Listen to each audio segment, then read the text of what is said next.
Welcome to a new episode of Inside the Economist's Mind.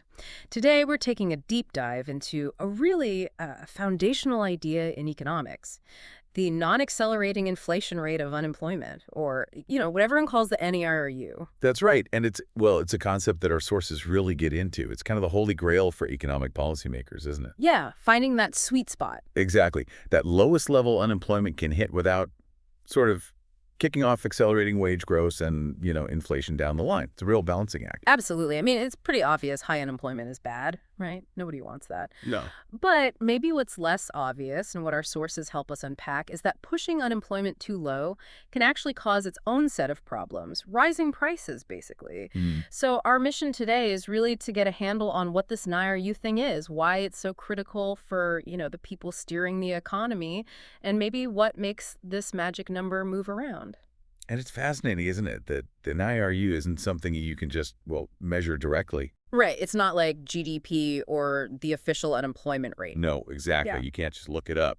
As the material points out, economists have to use various indicators, different models, to sort of infer where this invisible line might be. It's a bit like economic detective work. Okay, so let's dig into that definition a bit more then. The sources say it's the lowest sustainable unemployment rate without rising inflation. What does sustainable really mean there? Well, sustainable here means the unemployment rate can basically stay at that level without causing a continuous upward spiral in wages and prices. Okay. This ties into the idea of spare capacity in the economy. Or our sources talk about this. It's that the total demand for stuff, for goods and services, is actually less than what the economy could produce if it were running full tilt. Right. So imagine there's lots of spare capacity, factories aren't maxed out, plenty of people looking for work. What happens when demand picks up and that capacity starts getting used up? Exactly. As that spare capacity shrinks, businesses might find it, harder to find the workers they need. Yeah, recruitment gets tougher. Right. So to get and keep people, they might have to start offering higher wages. And those higher labor costs, businesses might then pass them on by raising prices. Ah, okay. To protect their profits. Precisely. And that's where you get that first nudge of upward pressure on inflation. And of course, the opposite is true too. Lots of spare capacity usually means downward pressure on wages and prices. And this connects to that refresher box in our reading, which defines the unemployment rate, especially, people actively looking but can't find work. But it also stresses that full employment isn't zero unemployment. Yeah, that's a really key distinction. Super important. Even in a healthy economy, you're always going to have some unemployment. Why is that? Well, people move between jobs, right? Or maybe the skills people have don't quite match what employers are looking for right now. Frictional unemployment, structural unemployment. Okay. So full employment really means a situation where basically anyone who wants a job can find one reasonably quickly, not literally 0% unemployment. Got it. Now, the sources bring up the unemployment rate gap. Sounds simple, just the difference between the estimated NAIRU and the actual unemployment rate. Why is that gap so important? Because that gap is a really practical way to think about that spare capacity we just talked about. Okay. So a negative gap, meaning actual unemployment, is below the estimated NAIRU, suggests the economy might be, running a bit too hot. Overheating. Kind of. Limited spare capacity. And that points toward those rising wage and price pressures.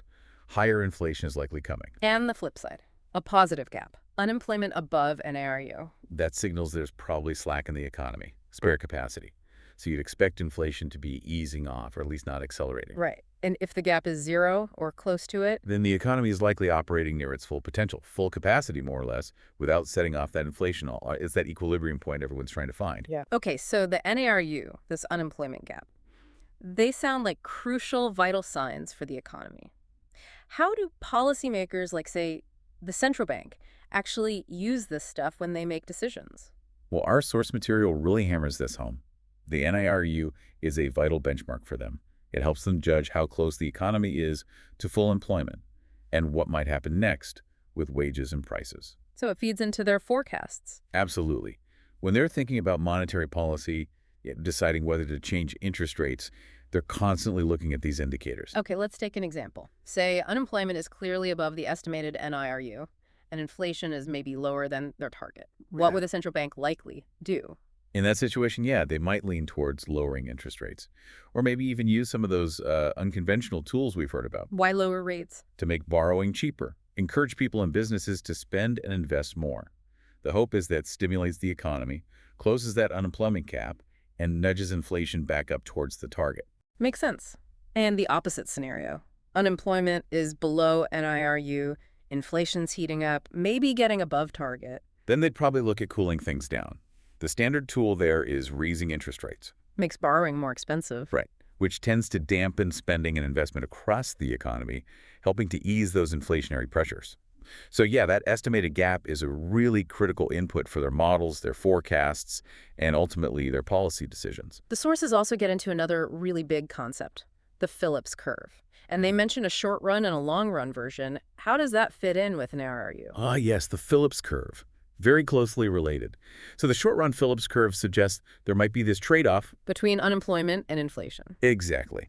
If the central bank, using monetary policy, deliberately pushes unemployment below the NAIRU, the sources use this example of moving from point A to point B, you might see unemployment fall for a while. Okay, sounds good so far. But, and this is the crucial bit, it often comes at the cost of higher inflation.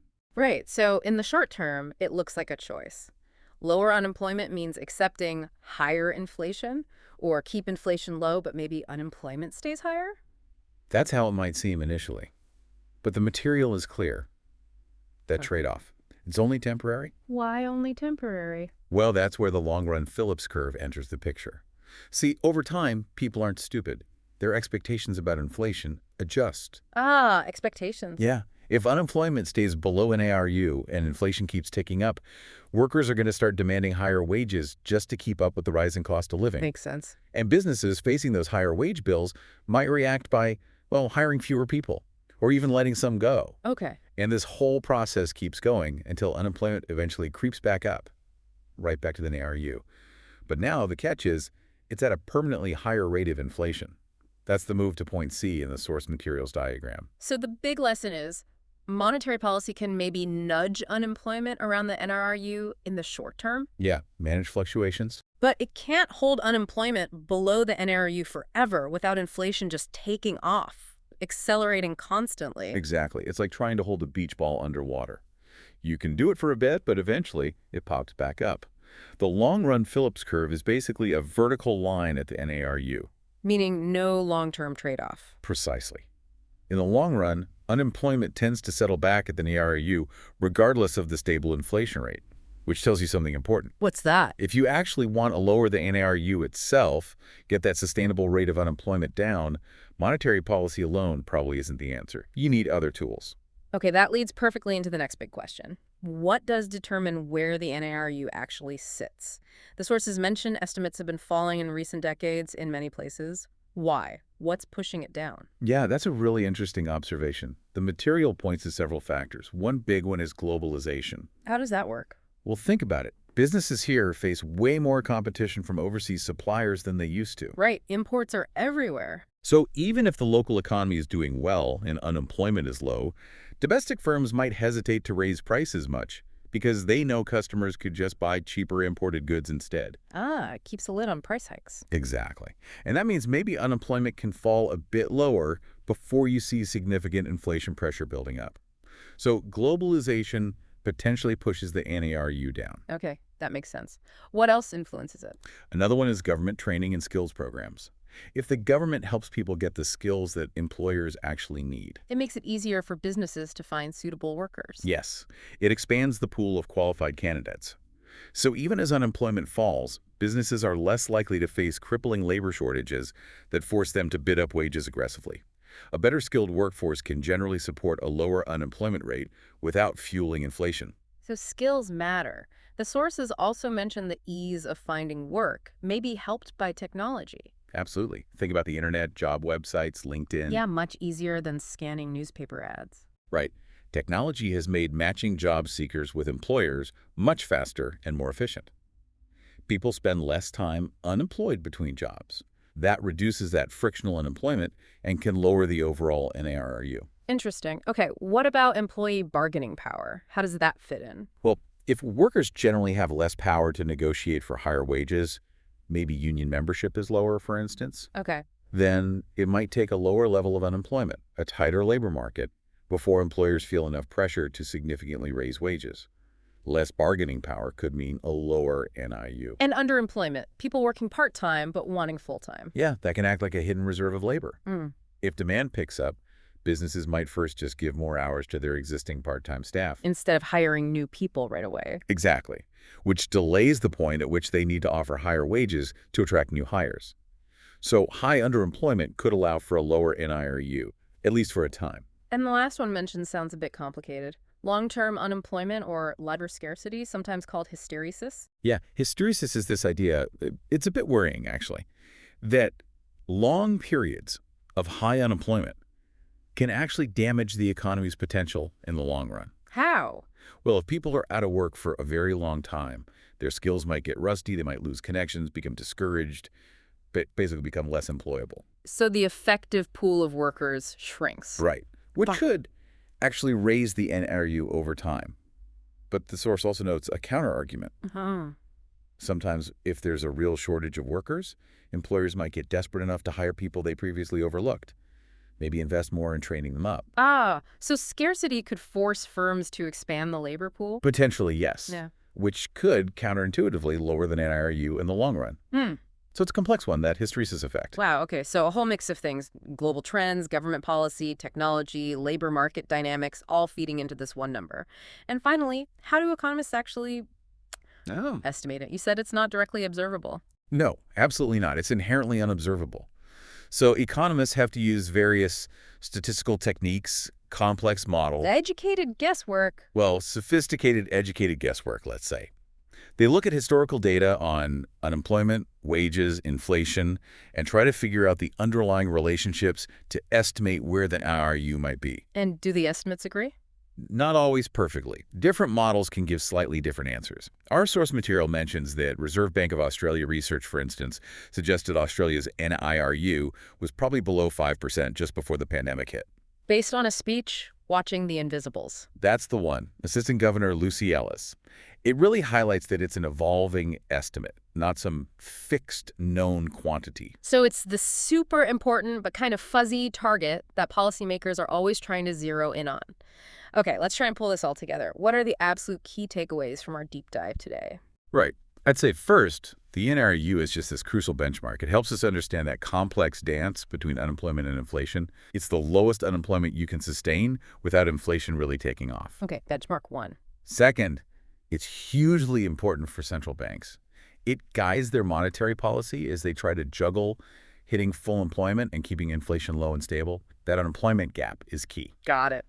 Policy guide. And third, maybe most importantly, remember the NRU isn't fixed, it moves. Globalization, skills policies, tech, how powerful workers are, all these things can shift it over time. And you said earlier, while central banks manage the fluctuations around NAIRU with interest rates, Yes. actually changing the long-run level of NAIRU, that needs broader government action. Exactly. Things like education, training, labor market reforms.